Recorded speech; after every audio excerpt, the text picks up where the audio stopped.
Yeah, so what were some of the typical stories that people would tell you about your dad? We see him here, we see him there. Yes. Yeah. So some of the typical stories that people would say with regards to my dad's disappearances was that some would tell you they've seen him. I could remember there was this lady who told this lady was somebody that this lady was somebody that people believe that she was an NIA official, right? Yeah. Who told my mom that he had seen, because he said they usually go for frequent visits at mile 2 to check inmates or whatever. So he said he saw my dad at mile 2, but he was sitting in a wheelchair, crippled. You know, that had installed hope in us to say at least he's alive. Yeah, and then someday we will get to see him. And sometimes you hear people say that he traveled to China, he went on a business trip. And in fact, even one of my grandmother, Jammeh's mom, Aja Asombi, may her soul rest in peace, often asked Jammeh about my dad. This was something that we knew. And then it's always that thing of Haruna is outside of the country. He went to China or in Taiwan for a business trip. Okay, so the story from the former president was that your dad is on a business trip. Yes, is on a business trip. Okay. And many stories. And then it got to a point, my aunt, my dad's sister, that's Masi, was the only one in the family who was vocal about my dad's disappearances, who went to Jammeh himself to ask him about the disappearances of Haruna. Because Masi was very close to my dad. Masi was Masi was somebody who was very close to my dad. And then I guess Masi knew what had happened. So he went to the former president to ask him about the whereabouts of my dad. And she was also disappeared. Yes, I had she disappeared like the way your dad disappears as well.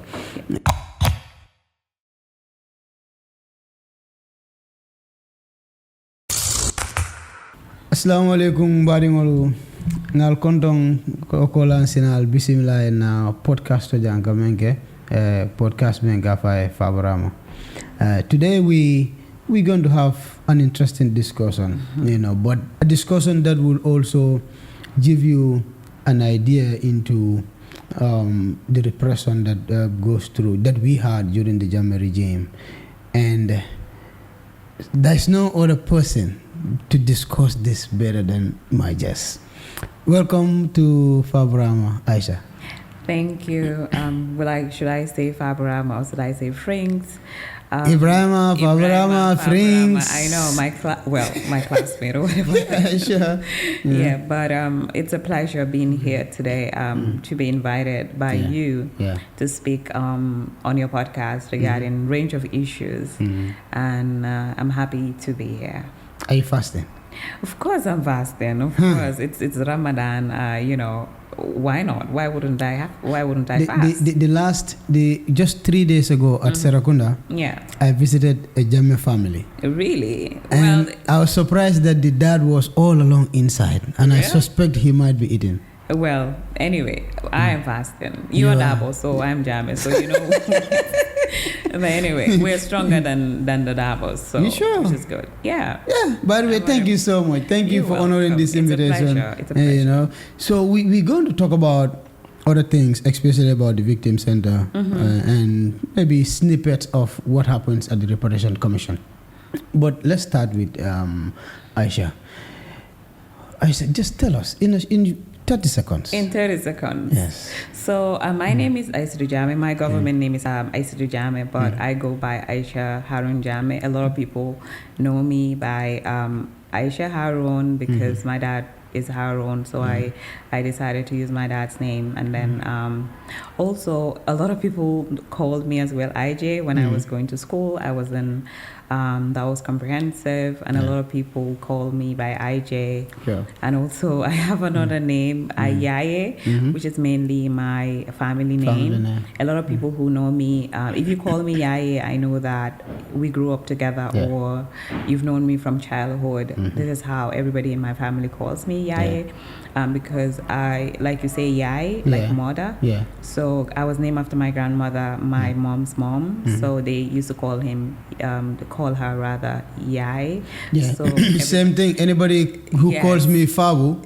I know you grow close to me. Yes. Because that's the short form of Fabra. So even if I'm like in the street and somebody say Yai, and I'm like, this person knows me. Yeah. So basically, this is so I'm a young woman, a very determined young woman working in different sectors. Basically, I'm a entrepreneur. I own a business. I also work into advocacy as well. Work on advocacy as well. My background is social work. That's what I studied. I work with young people. I've worked with victims of rights violations, and I've done a lot of youth work as well. And regarding the business, I do peanut butter. I'm the owner of Isha. I could say I used to be a customer. Yes, I'm the owner of Isha. It's a peanut butter brand. And so basically, in a nutshell, I think this is me. I guess through the interview, you would get to know more. So let's focus on your advocacy on transitional justice. And you said you are Isha Jammeh. Yes. But a lot of people know you by Isa Harun. Yes. So there must be a specific attachment to your dad, the reason why you use his name that becomes a brand for you as an individual. So the reason being is that I'm a daddy's girl, right? My dad was a very important person in my life. Growing up, my dad is a very every girl would want to have a dad like my dad. He cared about his kids. He cared about our education. He cared about entirely everything that has to do with our well-being. And I used to be his favorite. And then I guess my siblings, my elder brother, my younger brother, might be jealous of saying this, but that was the fact. Anytime you see my dad, you see me. Every time you see my dad, you see me. I'm always sitting in front of his vehicle. Whenever he goes out, I'll always be there. And sometimes it got to a point my mom felt that my dad was spoiling me. And that is gone. Yes, that was how close I was to my dad. And it happened to be we look so much alike too. When they say daughters look alike their fathers. So this is me and my dad. And one thing that I got so attached to my dad was that he was so much caring about our well-being. His kids come first in anything that he does. He made sure he prioritized education to a point that we went to the best schools. Then at the time, everybody knows that was comprehensive. He wanted me to study French. My first education was in French. I started with the French school in Gambia, but they had issue with the Gambian government, and it was locked. The school was closed for some time. So he felt my education was being delayed. He took me to an English school because his dream was for one of his kids to study French. And then my brothers would just do English, so he can have both English and French. His kids would be very good in both these languages. We went to good schools in Gambia. That is how my dad is so passionate about education. And that's very important, because you have a dad who is very much caring, a dad that you are so much close to and get a lot of attachment to. And in 2005, he went missing. Yes. So in 2005, my dad went missing. I was 14, between 13 and 14 years old. So basically, just to give a little bit of background to it. So my dad was a hotelier. He works at Combo Beach Hotel, now Novotel. he had manned different roles at Novotel. He was a food beverages manager, restaurant manager, rooms division manager, and that was his job. That was his passion. My dad loved hotelier, right? Yeah. And both my dad and my mom were both in the hotel industry. My mom worked with Fajara, Watna Beach Hotel, Laguna, 1998. I think 1998. I can't remember the name, but these were the hotels that my mom had also worked in. So my dad and my mom were both passionate hotel workers. Yeah. So my dad was a staff of Novotel until 1994, when the former president happened to take the country to a coup d'etat, and then right after a couple of years later, he wanted my dad to come back to the farms to work for him. So my dad, and to put this in context, your dad is a cousin to the former president. My dad is a cousin to the former president. My dad basically was the eldest amongst the boys at the time, and he was the only one who, like amongst his siblings, he was the only one who went to formal education, because he was schooled by the missionary in Boyam, and he had gone to France for studies, and then he was very educated. My dad could speak German, Spanish, English. He could speak a lot of languages. Yeah, I could see the French connection now, because initially I was going to ask why study French. Yes. But now I could see the French connection. Yes, and I could remember my dad will write letters. You know, before there was no emails, there was no phones that you could send emails or compute. Like there were computers, but it wasn't much, right? So the boys at the beach who had wide friends abroad would come to my house, my dad, to read their letters that their friends would send to them, and he would send replies for them. He would write his replies for them. So fast forward, my dad was the former president asked my dad to go back to the village to help him basically with the family farms, because knowing my family, we were into cattle rearing, we were into farming. You know, a lot of farming activities were happening back then in the village. So my dad decided, you know what, why not? My brother, he's like a little brother to me. I would just go. So, you know, my mom was against it, because you know, my mom was very reluctant a bit. It's like, no, you don't have to go. My dad's, no, he's my brother. Like, I don't see him as a president, I see him as my little brother. So he went back to the village to help his brother. So he relocated to the village to take care of Kanilai family farms. He would be in Kanilai, so let's say a week, and comes back on Friday. So it was basically in between Kanilai and the house. Sometimes he comes mostly here, but most of the time he spends it in Kanilai. Yeah, so, because of his responsibilities. Yes, because of his responsibility, because he was the one supervising the work at the farm. He was the one paying the like the people that were working in the field. He was the one who would travel to Senegal to take the proceeds of the farm, like tomatoes. I could remember there was a time I traveled to Senegal, and I met up with my dad on the way. So basically, this is how caring my dad was. It was a school trip that I went to in Senegal. So on our way back, we had a car, like our tire, we had a flat tire or something. The boss got a flat tire. So I communicated that to my dad, and he was going to Senegal. So on his way coming to Senegal, he got me a lot of food for me.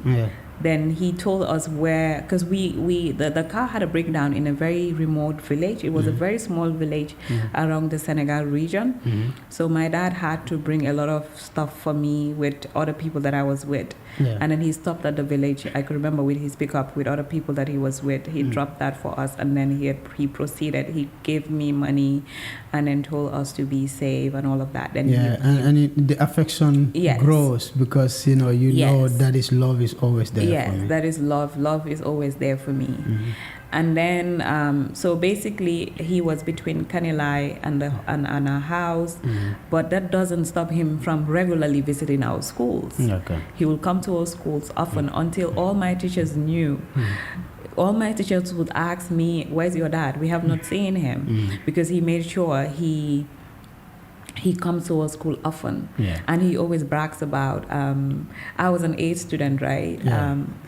I was always first, second, third. First, second, third. And whenever I don't have first, I don't have second, sometimes I cry.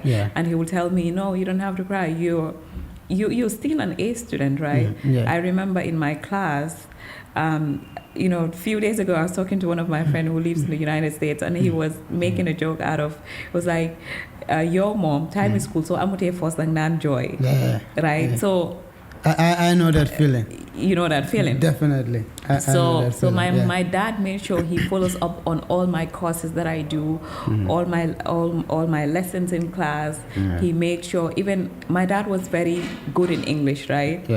And we were used to speaking English at a very early age because he would speak English to us.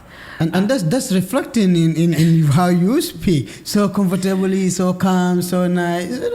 The English is English, you know? So he would speak English to us at a very early age, and sometimes he would pronounce a word wrongly, and he would be like, "No, this is not the way you pronounce it. This is the way you pronounce it." So that was the life that we grew up with, and then he was so passionate about our education. So when he moved back to Kanilai, he would take us to Kanilai, let's say weekends, right?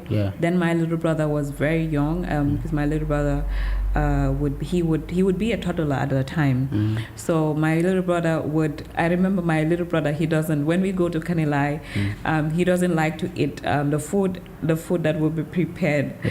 He wouldn't like the food that will be prepared. And then so he likes to eat ponce, right? Where do you stay? You stay at the family house or at Woni? At Woni. We live in Woni. You live in Woni with the former president? Yes, we live in Woni. So we live in Woni. So Woni is our house. So basically our house and the former president's house, there was like a fence, but there's a little door where you can go in and then go to his house. So we live in Woni. My dad lives in Woni. He has his room there. He has everything there. So when we go to Kanilai, when my dad early in the morning, he goes into the field, into the farms, and then sometimes he goes with us. He will put us in his car. Then we go to the farm. Sometimes we go to the animals. Sometimes we even go up to the Casamas border because it's very close. Because there's another zoo that is around that end where we would go to. Sometimes we go to the fish pond. So it's more like he also want us to get used to that life in the village. And every weekend, sometimes the driver comes picks us up, or he would come all the way to Combo and get us and take us. And every weekend looks like an expedition because you explore more when you go for weekends. We explore more, and it is excited how I'll always go back to school, and my friends, I'll tell them, oh, we went to Kanilai, this, that, and that. So it was very exciting having to experience that life as well. Though going to school here, but we go to the village, and my grandmother was also there. My dad's mom was also there. My other family members, my dad's brothers, and other people that were very close to my family. I get to interact with a lot of them. And fast forward, when this happened to my dad, it had shattered a lot of my connection, I would say my reality. So how do you get to know about your dad's disappearance? So how we got to know my dad's disappearance basically was through a phone call that my mom received. So my dad actually spoke to my mom well before, because we knew that my dad used to have some heated issues with the former president at the time. He used to have, because my mom would always tell us, oh, your dad spoke to us, though I was very young, but my elder brother was older. He gets to my mom gets to tell him that my dad had a heated argument with the former president, and then my mom would always advise him to, just let him be. My dad would always insist, knowing my dad, he's very apt when it comes to things. He always makes sure he followed things to the latter, right? And he would always my mom would always tell us that your dad is strong-headed, right? Because I always tell him not to follow Yaya in certain things that he does, but he wouldn't listen. So my mom received a call from my dad, telling my mom that, he had that very day, he had a very heated argument with the former president. And then, but my mom told him to come back. My dad said he's not going to come. He's not going to come, and he's the eldest. He always makes sure, like, his authority, he always makes sure he holds onto it, right? Yeah. He told my mom that, no, he's not going to come because he is his younger brother. Yeah. And he's going to speak to him as his younger brother. He's not seeing him as the president. Right? Yeah. And if he does things that is not right, he had to make sure he corrects those things. So, and then I think he called my mom again to tell my mom that they said they're gonna take him to NIA. Yeah. So I think that was the last time we heard from him. Since then, you haven't had anything from him? Then after, somebody also called my mom to tell my mom that they found my dad's car at a village in Kamfenda, but he was not in his car. Yeah, so Kamfenda is about 3-4 kilometers away from Kanilai. Yes. So he was not in his car. It was just his car that they found, but he was nowhere to be found.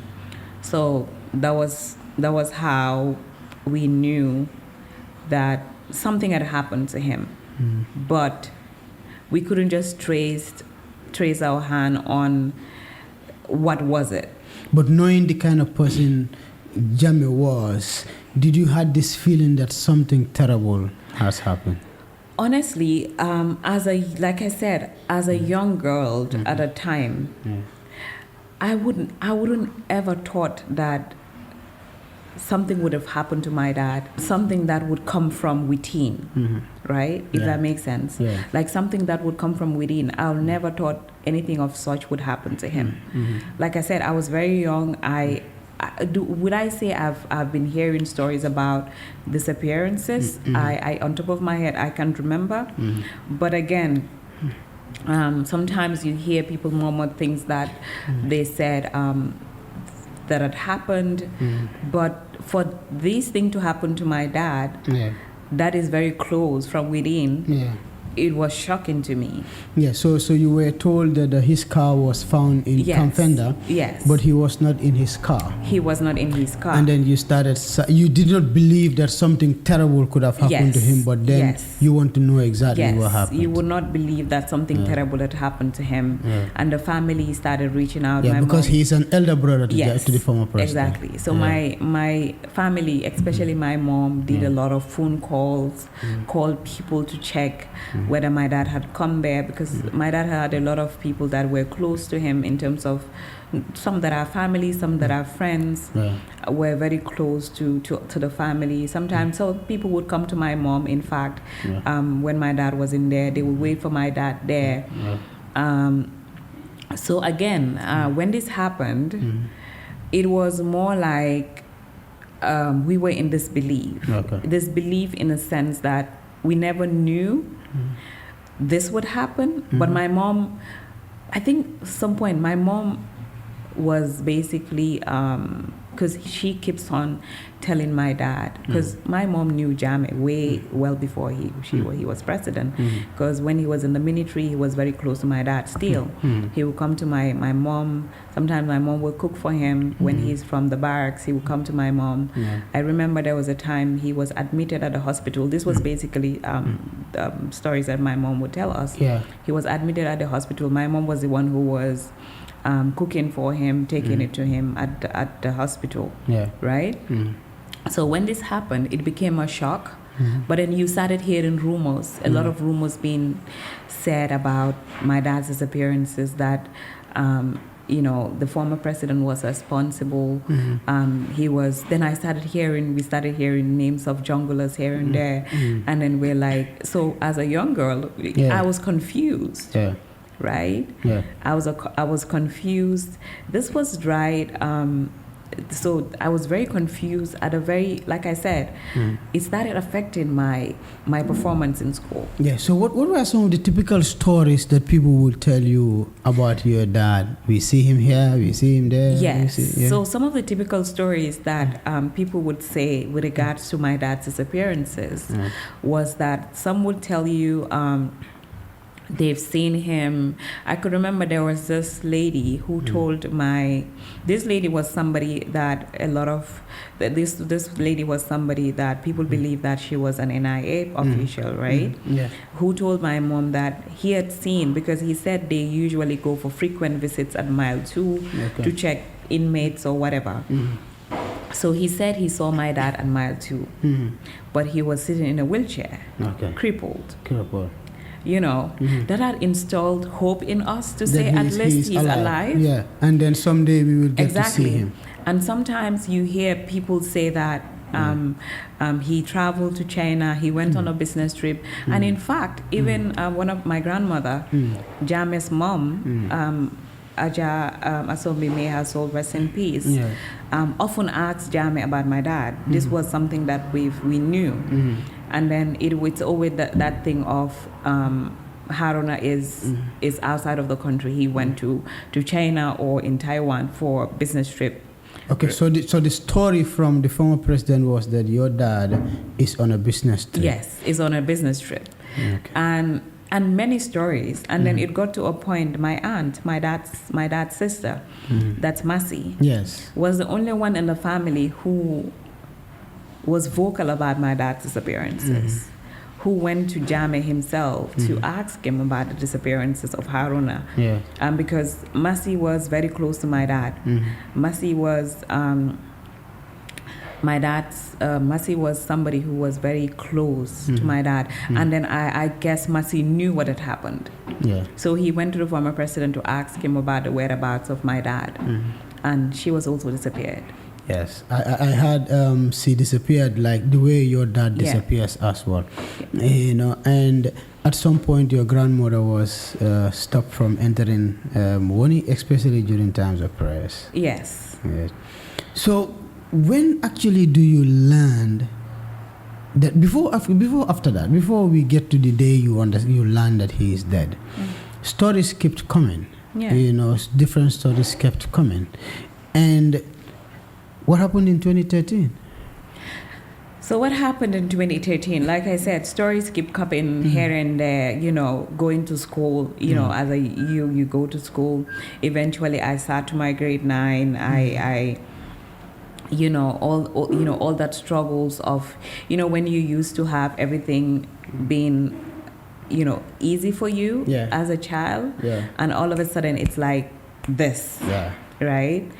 And again, I said it affected my education a lot. My mental health, often seeing my dad coming to my school, that's not happening anymore. I got to things that I started doing things that were not normal in my life. I don't know if that makes sense. Sure. So it was more like just, you know, going to school, and especially when my teachers would ask me, IJ, how's your dad? Your dad has not been coming to the school anymore. What had happened? And my mom made us promise, right? To tell people that my dad traveled. Okay, because the former president side of the story was that your dad travels. But also maybe because you don't know about... Because we don't know. And also my mom also was very scared. Because my aunt had disappeared. Right? Because of your dad. Yes. And your grandmother was stopped from entering Woni, especially during times of prayers, because of the same issue. So my mom was basically scared. If we start, you know, saying, like, the rumoring, certain things, it might be, they might come also after my family, or, you know, my mom was... I understood. When I grew up, I understood my mom was trying to protect us, right? So she told us when we go to school, when people ask us, we tell them that my dad had disappeared. I have been saying this all my life. All my life, my friends that I go to school with, my best friends that I, you know, go to school. Everybody, when they ask me, I'll tell them, oh, small papa da fotuki, small papa da fotuki. I keep saying these things. And my elder brother as well was asked to say the same thing. For my little brother, he never knew about the story of my dad because he was very young at the time. Until when he graduated. And then my mom sat him down to tell him, not knowing that he knew about the story already. Yeah. But all these hopes came back to life. You know, you were saying to people that he traveled. Yes. But at some point, 2013, you had hope that he's alive. Exactly. And then there was a particular day that you were supposed to meet him. Yes. Okay. So our hopes came back in 2013 because there was an announcement that there will be prisoners that are supposed to be released from prison. Yeah. And these prisoners basically, my dad's name was number 25. I think I've mentioned that. Yes. My dad's name was number 25 of the list of the said prisoners that were supposed to be released. Sure. And then I remembered I had the list with me, and everybody was happy that my dad was going to come back. Finally, we're going to meet dad. We're going to meet him after these years from 2005 to 2013. Just that hope of seeing him again had made us forgetting about all the struggles that we've been through since after his disappearances, right? So, mile two prisons at the gate. When people came out, prisoners that were being released came out. And it was not only my dad who was mentioned and his family didn't see him. There was a couple of people as well. Okay. There's this high hope that today we're going to meet our dad, but he's going to be released from prison. We're going to reunite, take him back home, start a new family. Despite everything that had happened. But we're going to move on with our lives. That dream was shattered. Because all the prisoners that were released came, and then your dad was nowhere to be found. He was nowhere to be found. How does that feel? Terrible. It was the greatest shock of our lives, if I would say, because that excitement of you feeling that you're gonna see somebody that you've missed for all your life. Because for me, seeing my dad would make me forget everything that had happened after 2005, right? So he never came home. We never saw him. Then we went back, we went back home, and then we just continued with our normal lives again.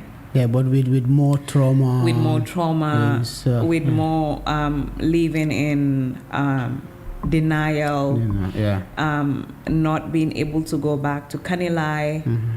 And this is something that... and feeling bad that Jammeh had deceived your family. So this is something that had affected me. It had affected me because as a child, going to Kanilai often, getting interacting with my family, my extended side of the family, my cousins, my dad's brother's kids, my auntie's kids, my grandparents, even my grandmother. My grandmother passed away. We couldn't go to the burial. Okay. I couldn't go. Yeah, because you were living in fear that what happened to your dad could happen to your sister as well. Knowing that my grandmother has continuously asked for the whereabouts of my dad, and she caught up blindness along the way. Oh, because she, if your son goes missing, somebody that you used to seeing all the time, she keeps asking, she keeps crying, and then eventually she got blind. And we were told that up till the day that she died, her last words was, she asked this to Musa Jammeh, the one they call Malia Mungu, I think, that I want you to tell the president to bring back my son wherever he had put him. Yeah. So eventually my grandmother passed away, and we couldn't go to the funeral. I remember, I think my mom went to the funeral, but we couldn't go because Kanilai was it was home for us. Yeah, and this was during the time that Yes. your auntie also disappeared Yes. because of your dad. Exactly. Kanilai was home for us. It was a place that we see nature, right? We see that bond of our roots, right? Yeah. We couldn't go back to that place because this was the same place our dad was missing. This was the same place our aunt was missing. How can we go back? And it's often that time when we get into people that knew us.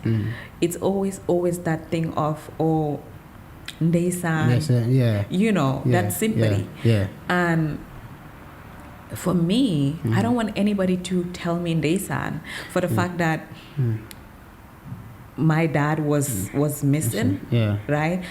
I felt that had put some sort of it puts me in a certain I don't know how to Condition that you don't want to even get closer to Kanilai. That I don't want to get closer because to Kanilai. there's trauma associated with going to Kanilai. There's trauma associated to it. There's trauma associated to even getting close to my close family, my dad's side of the family. Because you knew the issue of your dad would always pop up when you are with your family. I remember our house in Bakau. We have a family house in Bakau where we often used to go to Baski, Korite. All of us would go there. We wear our Eid clothes. My mom will go to Bakau. You know, this is my dad's family house, Jammeh Kunda. Yeah. So we go to Bakau, Ina, my dad's, the lady who raised my dad, Ina, used to be there, Boy used to be there, and my other cousins as well. Like a big family gathering during the festive period. We stopped going to Bakau as well. Yeah. Because it's always that sympathy. You know, when people see us, and then they remember that my dad is missing, but they cannot say anything further. You know what I mean? Yeah. So they cannot voice out because of fear of also being gone missing. Exactly. When they speak about it, exactly, their dad's fate could come after them as well. So we lived in that circle of people being not able to speak up, right? People not able to speak up about what had happened to them. Yeah, because of fear. Because of fear, and because of they don't want to look bad in the face of someone. Yeah, or they don't want to get something of a mischief like other people does. Exactly. Yeah, so, but fast forward before the stories came out in the TRRC, you would have known already that your dad was killed. Yeah, so basically this was bylaw. Okay. Bylaw, no, before bylaw, it was Fatu Kamara. Okay. Fatu Kamara, Fatu Network was somebody that my family we've always reached out to when she started the Fatu Network. I remember my brother would Facebook, create a Facebook account. I also created a Facebook account. We reach out to Fatu Kamara. Yeah. I'll send her a message because I knew she was doing a lot of programs on things that were happening in Gambia. Yeah. I remember the first time I reached out to her, and then I reached out to her to say, "Hey, Auntie Fatu, how are you? Yeah. I introduced myself, not knowing in fact Fatu." Her family house is like she and my mom's side of the family are very close, but I guess she didn't know that my mom was my mom at the time. Yeah. So I reached out to her to say, "Hey, Fatu, I am the daughter of this person. Do you know any information about my dad, who was this, and my aunt, who was this?" And I remember there was a day she was supposed to have bylaw. She reached out to me to say, "Hey, Isha, how are you? There's this guy who was in the military but ran away now, living in Germany or whatever. I'll be interviewing him, and I would ask him questions about your dad. Yeah. We were so excited. I told my mom, my brother. I remember and then she told us, and I asked her, how do we get the Fado network? She said, you have to download the app on your phone. I remember that evening, because usually the program is usually late in the evening. Yeah. So we gathered as a family. We played this audio. We played this interview. Yeah. Where my mom, all of us were listening. Yeah. And he was asked this question about, and Bailo in fact says, oh, Jammeh sah dafa rey brodam ak sistam. And this brother so in this brother and sister basically is meaning your dad and your auntie. And my aunt. Okay. So we've had that. Yes. But it got to a point where you live with a certain kind of trauma, you live with a certain kind of pain when you hear something that maybe you've been hoping to hear for the longest time, and you're just hearing it. You don't feel that much. Yeah, because all the years that have gone by, you're waiting for the news. Yes. You know, so finally you got the news. Finally we got the news. Yeah. And then he explained what had happened, how, he explained all that around it. Yeah. Yeah. And then it was like, that was the day that my dad died. Yeah. Other people, other families started reaching out, calling us, calling my mom, sending condolences, and all whatnot. And you got re-traumatized again. Yes, we got re-traumatized. And enforced severances is one thing, so long as you are not able to see remains of that individual, the violation continues. You continue to suffer the violation. Yes. Right? So basically, the trauma became fresh again. Fresh, yeah. But after all, at least the thing that we thought had happened was what we've heard, right? Yeah. And we went back to our normal lives. Yeah. And I always say this. My mom have been the backbone of what we are today. Like what, thankfully, I am. My brother is. Both my brothers are. Because she had never stopped a day of making sure we lose the opportunities that we used to have when my dad was alive. She ensured that she's there as both mother and a father. She made sure we maintain our schools. She made sure we maintained ours. Because she didn't want people to start having that suspicious that something had happened. Yes. Right? Yes. I was at Ndaus. My elder brother was at Ndaus. My younger brother was also at Ndaus. She started doing all sort of businesses that you think of. Yeah. Because when my dad was alive, my mom used to have taxis, right? These like taxis. He had so many taxis. Yeah. Which obviously would provide income for the family. She also had a tailoring workshop, and then she started selling food at a house. We had a local restaurant at the house, which was paying our school fees. And my dad's side of the family also never stopped supporting my mom, never stopped continuing to believe in us as people who, as kids who had lost their dad in a most horrific manner, in a most in a most not deserving manner, right? Yeah. But my mom never gave up. Yeah.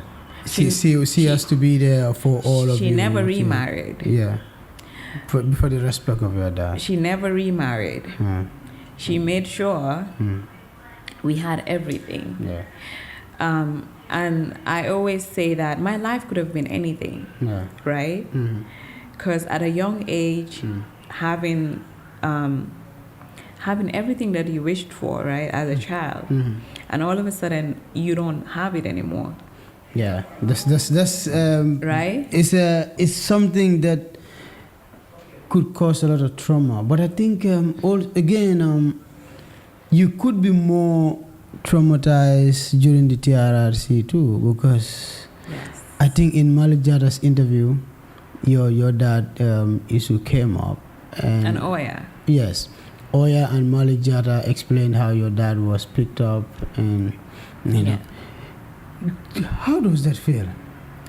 So during the TRC, because like I said, I've been into this. So just to take you a little bit back. So when my dad went missing at that age, I made a commitment to myself to say, the world would at some point hear, and I will make sure that justice is served for my dad and for people who were affected by human rights violations, right? So basically, my career path changed in terms of my dad wanted me to be a chartered accountant, and then he would always brag about, he always tell his friends, my daughter would be a chartered accountant. But fate happened. So fast forward, the TRC came. Before the TRC, I was into victims advocacy. I was into making sure victims' voices are heard. And the TRC came, and I've done a lot of work behind the scenes, even well before the TRC, documenting stories of victims, which had helped the TRC to really establish. Because at the time, the Victim Center was the first organization that was established. Before the TRC. In fact, we shared our database with the TRC. In fact, we trained some of their. Personally, I was part of the people that have trained some of their statement takers. So let's take that record straight. Because of your history, you were part of people who set up the Victim Center. Yes. And then some of the work done at the TRRC was influenced by the prior job that we have done at the Victim Center. Yes. So we had done a lot of work, documentation from across the country, because I have a background in human rights documentation, which had helped me influence the work that I was doing. So we take statements from victims to gather, because at the time we didn't even know that there would be a TRC, right? But it was just people who were affected. Who came together with a passion to ensure justice and accountability is served. So we supported the TRC to a large extent by sharing our statements with them. I remember our first meeting with the TRC when the lead counsel and other people were hired initially. We had a meeting with them in terms of how we are going to collaborate with how they are going to collaborate with the Victim Center. And then we ended up signing an MOU with them to be able to share our statements with them. Though we didn't have the mandate to investigate, but the TRC had a mandate to investigate. So they would also further call these victims to take a much more detailed statement to be able to see some elements in terms of human rights, because just human rights documentation is different from just merely taking random statement from people, because there are certain elements that you look at. For example, I'm just giving you a bit example, just to give it a bit context in terms of when you're documenting cases around enforced disappearances. You look at certain elements. There's certain questions that you ask to your interviewee to be able to extract information where you would see these elements of enforced disappearances in those statements. The same with torture, the same with sexual violence, the same with other violations, right? So those were documented. And through the detailed documentation and the work of the TRRC, that's when this interview, two testimonies that you were talking about came up, Oya and Malik. Yes. So I remember well before they came to testify. We were called at the TRC, not just me, just my family, but other families that were affected by the junglers. I remember we were called a day before, I think, on top of my head, I think it was a day before. It was on a Sunday evening. We were called, I think, on a Saturday or Friday to come to the TRC on a Sunday to meet with some of the investigators and psychosocial support team. Just to tell us that, the junglers are coming with the hearings that they have in the Monday throughout that week with the hearings of the junglers. And they told us that the families are welcome to come to the hearings. Yeah. So the day of the interviews of these junglers, we went. My family was there.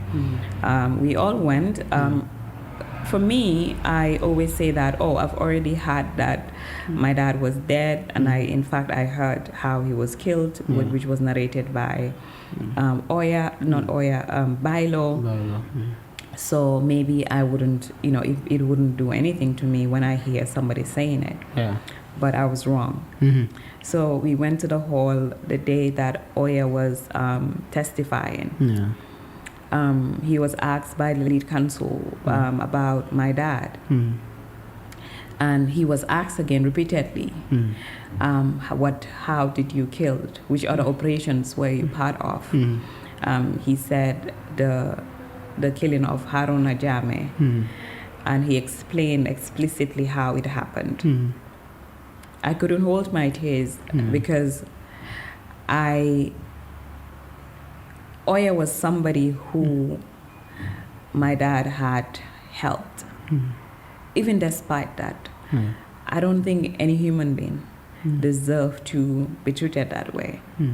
Aside from, let's just say, my dad being my dad,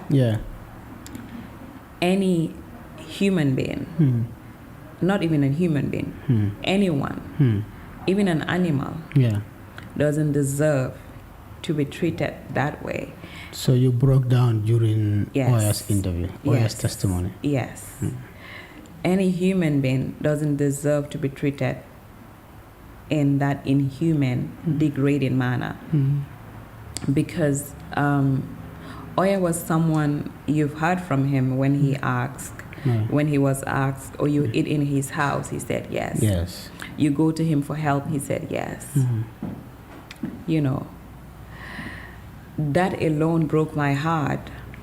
For the fact, here is a soldier who killed my dad, who used to eat at our house, who used to seek support from my dad. Yes. And at the end of the day, he killed my dad in a gruesome way through the dictates of my uncle. And he regardless, he didn't even have any remorse, right? I felt that day that, so this whole thing had taught me so much with regards to even trusting people. What had happened to my dad had shaped me to be a different person, right? Different person in a sense that the society we live in as a country, it's always people that you're close to can do the worst things to you. Right? Yes. It had shaped me to be a different person. It had made me to rethink about my relationships with people. Because I feel people that would eat in your house could do the worst things to you. That's very important. And at some point during the testimonies also, there was this revelation that Jammeh had regretted killing your dad. Yes, I've had, like, we've had that too. This is even, there are certain things that were not said at the TRRC. There are certain things that were not, Oya did not say. But we all know that statements are taken well before the witness comes, and then there are certain discussions that happened well before he or she comes. And Oya had witnessed my dad's other brother talking to my dad about he had witnessed my dad's brother talking to my dad about they were having an argument basically, and my dad's brother was crying basically to tell him not to let him not come boom topa like Pierre Jammeh diko, because you know what I mean. Yeah. And some would say, you also hear rumors that Jammeh broke down when the next morning when this happened, they reported back to him and he asked, where is Haruna? Yeah. And then they told him that, but you told us to deal with him. Yeah. Right? And then he said, I told you to deal with him, but what have you, how did you deal with him? Yeah. And then they told him that my dad was dead. Yeah. I heard. They told him that they had killed him. They had killed him. Yes. I heard he broke down. Right? Yes. Whatever. I don't know how true that is. Yeah, because there's another close confidant of his who narrated that he regretted killing your dad. Yes. And then that was why he was so mad with people like Tumbul Tamba, because they had mixed your dad up with him. Yes. Yeah. So it was, and then, this is a society that we live in. People mix up people to gain, to validate themselves or to make themselves be the better person, right? Yeah.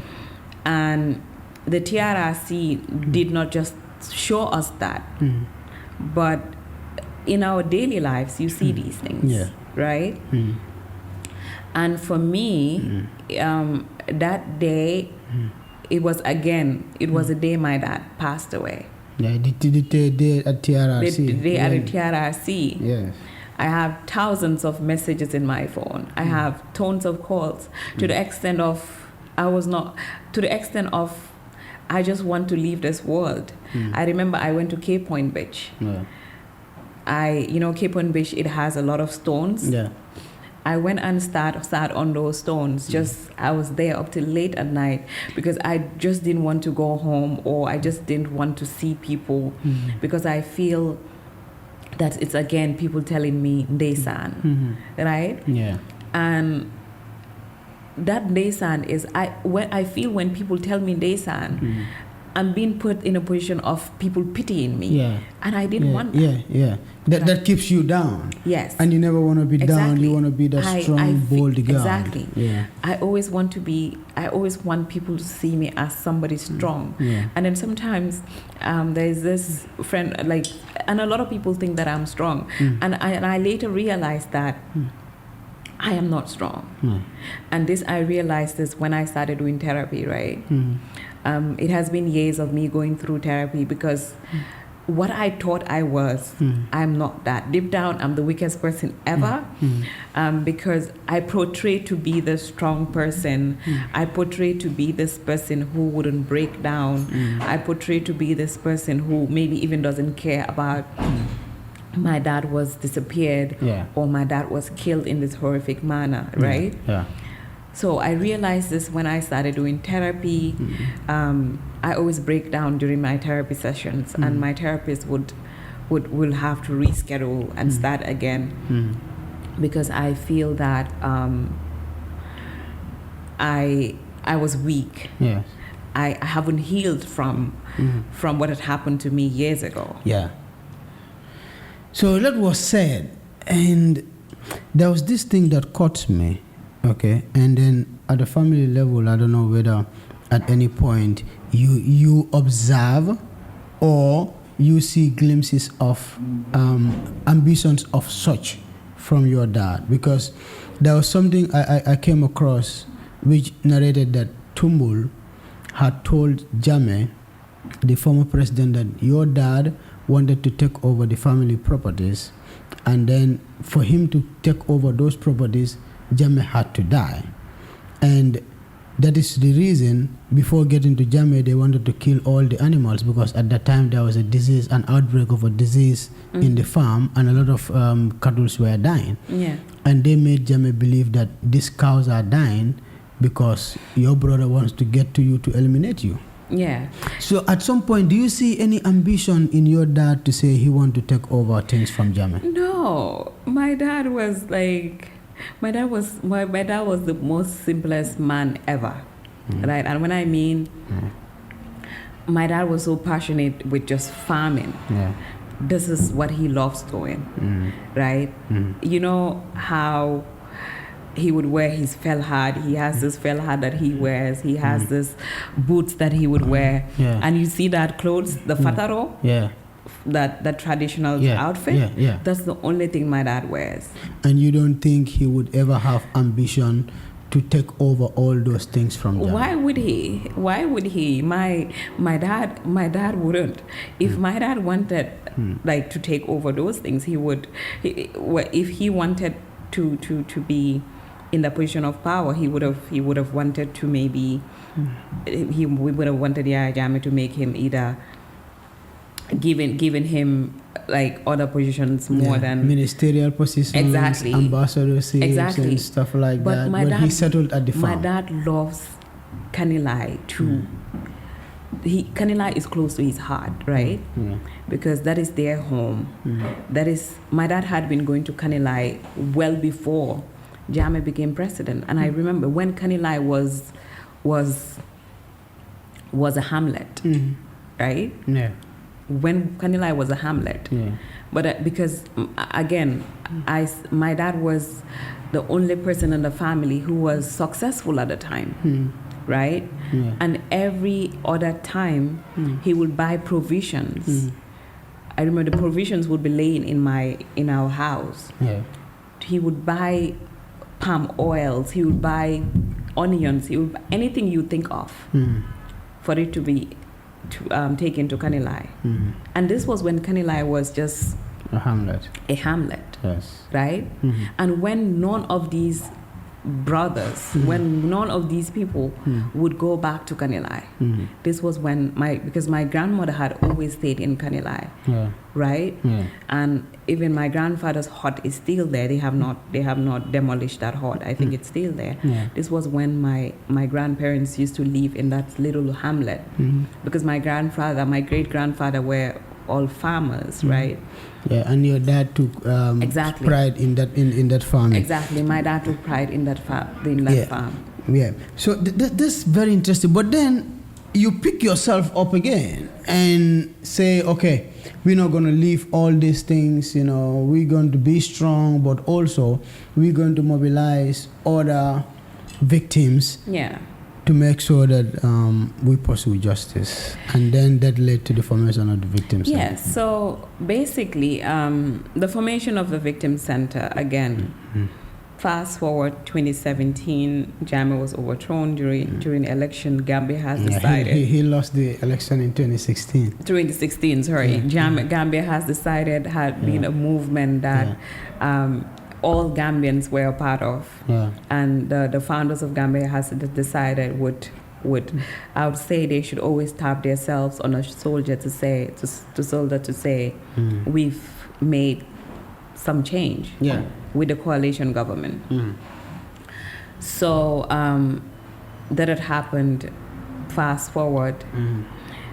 Through Saul Menga was some guy in the diaspora who had known a lot of April 10 and 11 because they were part of the Duga at the time. Yeah. So right after 2017, right after 2016, then 2017, Fatou Kamara invited me and my brother to speak on the Fatou Network. For the first time since my dad went missing, we were vocal publicly. That was in 2017? I mean publicly. Publicly, okay. About my dad. Okay. So we started speaking, like we were interviewed, and a lot of people, because a lot of people in Gambia did not know, because the way we lived, we were not out there. Yeah. My mom made sure we were... Yeah. We live a low life. Nobody knew who we were. Yeah. And nobody knew that my dad had kids that were grown, right? Who are this vocal. Yeah. So a lot of people reached out to us through that interview, the likes of Saul Mengas and many other people, right?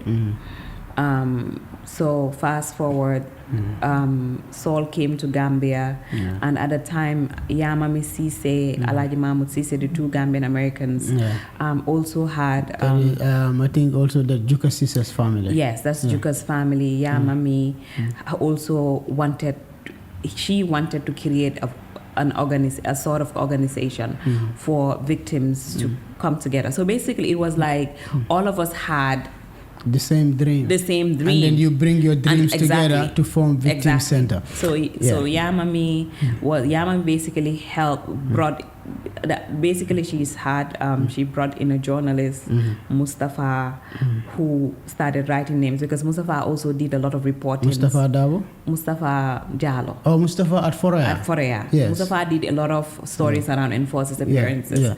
So Mustafa was helping Jammeh through Saul. Jammeh also spoke to Saul. Saul was like, I also know some of these people. Saul reached out to me, reach out to the likes of Yusuf Mbai, Siga Jan, Siga Jan as well, reach out to the likes of this guy, Abdul Karim Jammeh, because November 11 had already had a group, right? Yeah, and then the Victim Center came into being. Yes, so our first meeting was 6 of us. In Bigelow. There was this local restaurant in Bigelow where we sat and then have a meeting. That was the first time I met with all these people. Myself, my brother. I came with my brother. We met Jammeh. We met Yusufa. We met all these other victims that were there. So we talked about what we intend to do.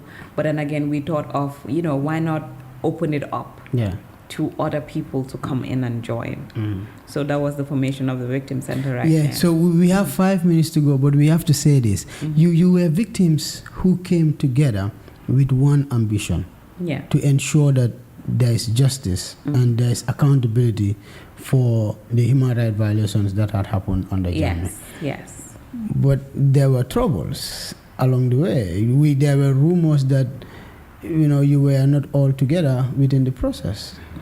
Well, in any institution, in any group, there's always how to call it. There's always the odd ones, right? And the Victim Center was no exception, right?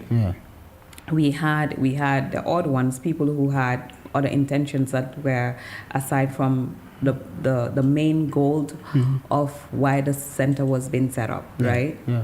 And again, I wouldn't delve more into that. But again, at some point in my life, I think, would it be me writing a book about entirely victim At center? some point, you felt that the purpose of building the center was defeated. Not entirely defeated, but somehow defeated. Yeah, the purpose is still there. The purpose is there, and the people there are people who are there that have the passion to realize, to see what the center would look like in the next 10, 20 years. Right? Because the main reason the center was set up was to ensure victims' voices are heard. But again, there's always odd ones. There are always odd people, odd elements within a group of people. We will do a special 1 hour on this, because this is something we have to explore. But again, when we talk about when you talk about, we've always talked about issues of constitutions. We always talk about term limits. We always talk about people respecting their terms, right?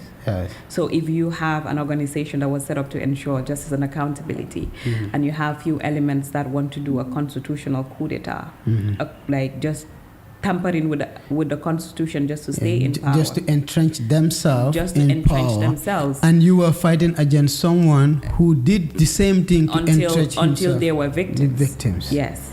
And then you have people who want to entrench themselves, and then you sit back and ask yourself questions about what is happening, right? And most of they would. So they were trying to make a fortune out of the mischief that happens to their relatives. Not necessarily fortune, but maybe for whatever reason they just want to hold the place at ransom. And then we had vocal people at the center at the time. We had people that were very vocal, people that wouldn't allow that to happen, right? Had to put our foot down to say no, this can't happen. And then fast forward, finally the reparation commission after the TRRC, I think part of the recommendation, then the Reparation Commission came up. Yeah. And you are a commissioner in the Reparation Commission. Yeah. You might not be in position to speak on behalf of the commission. But, exactly. Judging from what had happened from the TRRC to what you aim to achieve from the Victim Center, do you believe that the government is doing enough to ensure that there is justice and accountability for victims? In terms of justice and accountability, I guess so. I think one of the things that I always say is people have not really followed the process right after the TRRC. Yeah. So there had been a little bit of disconnect with regards to people having interest in the process. I think after the TRRC, people had lost interest because TRRC was a public hearing, right? But some of these processes that are currently happening now, they're not, most of them are not, they're not public hearings, but there had been efforts, right? Yeah. Me working in this space, being somebody who had, after TRRC, now post-TRRC, there had been a lot of things that had happened in terms of the recommendations that were made by the TRRC. You have the setup of the special tribunal, special accountability mechanism process. There's already the SPO, which is the Special Prosecutor Office. You also have the special accountability mechanism, which is the SAMS that had been constituted, right? And you also have the Reparations Commission that was also constituted. And in terms of the payment of reparations, as you could see, the commission have started paying out reparations from victims from 94 to 96. And you also have other processes that had happened internationally, and that is through the support of the Gambian government. For example, the case of Bailo in Germany. You have Michael Sankoria in the US. You also have Usman Sonko in Switzerland. So these countries have mutual legal assistance with the Gambian government in terms of providing them with information with regards to some of the hearings at the TRRC. But do you believe we are on track to prosecute Jammeh? Or do you in fact believe that Jammeh will someday be prosecuted? Will I want to talk about anyway? I think for me, the arm of justice at some point would get up to whatever, including Jammeh, all the perpetrators, including Jammeh, because it's about. Oftentimes, when we say that, like sometimes, when we say. You hear some people would say, have you ever seen Jammeh committing these crimes? Or have you ever seen him taking a gun or a knife, killing this individual or doing this to this individual? It's not about seeing him as a person committing these crimes, but it's about accountability. He was the father of the nation, right? He was the alpha. As the leader of the country, as we always say, must be accountable he was the for the atrocities that were committed during his regime. He was the Babili Mansa. Right, as we and in fact, I used to like that song. The Babili Mansa song? The Babili Mansa song. So he was the Babili Mansa. And as a Babili Mansa, the overall alpha and omega. You were the commander-in-chief of the Gambia Armed Forces. And remember, most of these violations are committed by state actors. And you are all knowing, you are all hearing. Anything that, especially somebody who is close to home, got disappeared. And you have not prosecuted anyone. You haven't asked questions. You haven't really done anything much in search of that individual. Then who then should we ask? Of course, him. Right? So at the end of the day, for me, it's about ensuring the right thing is done. Right? And when we say and obviously, he needs to answer some of these questions because and you are optimistic that someday the right thing will be done. Someday. So his name has been mentioned over and over and over during the TRC testimonies by junglers who would come to say, Jammeh made me, I took orders from Jammeh, direct from Jammeh. He needs to clear his name. He needs to be heard in court. You know how the victims had to have a right perpetrators also have a right. Yes. Where their right, our right stops, that is where they start. Yes. So they need to answer to some of these questions, and the only way they can answer to some of these questions would be in a court of law. In a court of law. And then the law, the court has to prove beyond reasonable doubts that there is concrete evidence to say that he is responsible for these crimes. And when that day comes, I can't wait for that day to happen. Yeah. And definitely we are all waiting for that day. Yeah. Yes. Like they say, it's all about praying for long life, good health, right? That day would come. It could be any time, any day. Yeah. But for me personally, I believe that someday justice will be served. Someday justice would be served. And the victims will triumph. Yes, the victims will triumph. And again, I just want to say this to all victims, people that are listening to me. Yeah. Whatever had happened to you as an individual, in terms of all these crimes that was made on an individual, it does not have to stop you from putting yourself back up, because it doesn't define you, right? It doesn't define your life. It doesn't make you who you are. You have to take back your life, take back your strength. Yeah, and contribute to building the Gambia that we want. That we want. Yes, inshallah. And finally, the transitional justice process should be everybody's business. And people do make this misconceptions and mistakes that the TJ process is a witch hunt against people, right? So TJ is transitional justice, if you don't understand. Yes. Yeah. So if we want to build a nation that we want to see progress and prosperity, right? Yeah. And healing for victims. Yeah. We all need to be part of these conversations. And we definitely need to have honest conversations and be very sensitive about some of these issues. Sure. That is the only way we can achieve development. You cannot achieve development without all of us, including the victims, are part of the development process of this country. Yeah. And if we want to achieve that, we have to make sure we carry them along. We have to make sure the conversations have to be honest. It doesn't have to be emotional. Yeah. It has to be so honest and frank to ensure that at the end of the day, we realize the Gambia we want. And the Gambia we want to see a progressive Gambia. Sure. We don't want to see a Gambia that is divided. No. So, yeah. It has been a long conversation, but it's a worthy conversation. And I pray that someday all of this would come to an end with the final prosecution of Jammeh. Inshallah. It might not happen in the Gambia, but probably somewhere. Not just Jammeh per se, but entirely the entire people that are responsible for those crimes.